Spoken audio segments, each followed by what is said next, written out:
La electricidad es la forma de energía más usada. La electricidad enciende nuestras bombillas, hace funcionar nuestros electrodomésticos, mueve motores. La energía eléctrica se transforma en energía calorífica, energía luminosa, energía mecánica y otras formas de energía para ser útil. Tú no puedes ver la electricidad, pero puedes ver qué hace, por ejemplo, cuando enciendes una bombilla. La materia está formada por átomos. No puedes verlos porque son muy pequeños, pero puedes imaginarte cómo son. Los átomos están formados por protones, neutrones y electrones. Los protones tienen carga eléctrica positiva, los electrones carga eléctrica negativa, y los neutrones, en cambio, carecen de carga. Los protones y los neutrones forman el núcleo o centro del átomo.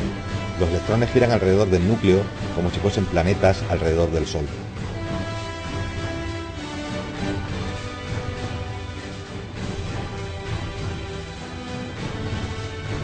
Si un átomo tiene el mismo número de protones que de electrones, tiene una carga eléctrica neutra. Cuando un electrón se sale de su órbita, es llamado electrón libre. Esto significa que el átomo tiene ahora una carga positiva. Los electrones libres pueden unirse a otro átomo y hacer que el balance de su carga sea negativo. Los átomos con la misma carga se repelen, pero los átomos con diferente carga se atraen.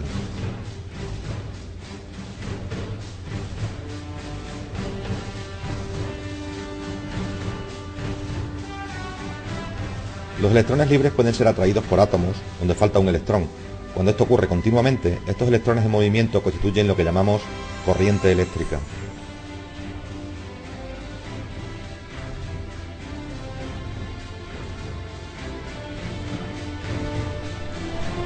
Un circuito eléctrico es el recorrido por el cual circulan los electrones. Consta básicamente de los siguientes elementos: un generador que proporciona la energía eléctrica, un hilo conductor, un elemento de maniobra que puede ser un interruptor, un pulsador, un computador, etc.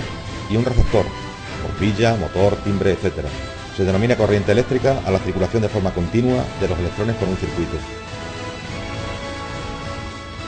Vemos un ejemplo animal. En nuestro circuito eléctrico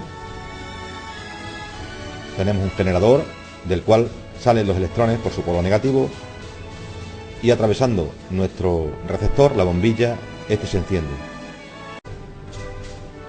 El voltaje es la fuerza eléctrica que hace que los electrones libres se muevan de un átomo a otro. La unidad de medida del voltaje es el voltio. El voltaje generalmente es suministrado por una pila o batería. Este voltaje o tensión se reparte entre los distintos elementos del circuito. Para medir el voltaje se utiliza un aparato llamado voltímetro. Otra importante magnitud eléctrica es la intensidad de corriente, que es la cantidad de electrones que atraviesa un conductor en la unidad de tiempo. Se representa por la letra I mayúscula y se mide en amperios. Para medir la intensidad de corriente se utiliza un aparato denominado amperímetro. Otra magnitud eléctrica es la resistencia, que es la mayor o menor dificultad que opone un material al paso de la corriente eléctrica. La resistencia de un conductor depende de las características del material, es decir, de su resistividad, así como de su longitud y de su sección. Si variamos la sección de un conductor, resulta que cuando aumenta la sección disminuye la resistencia y cuando disminuimos la sección aumenta la resistencia. Si actuamos sobre la longitud, vemos que al aumentar la longitud aumenta la resistencia y al disminuir la longitud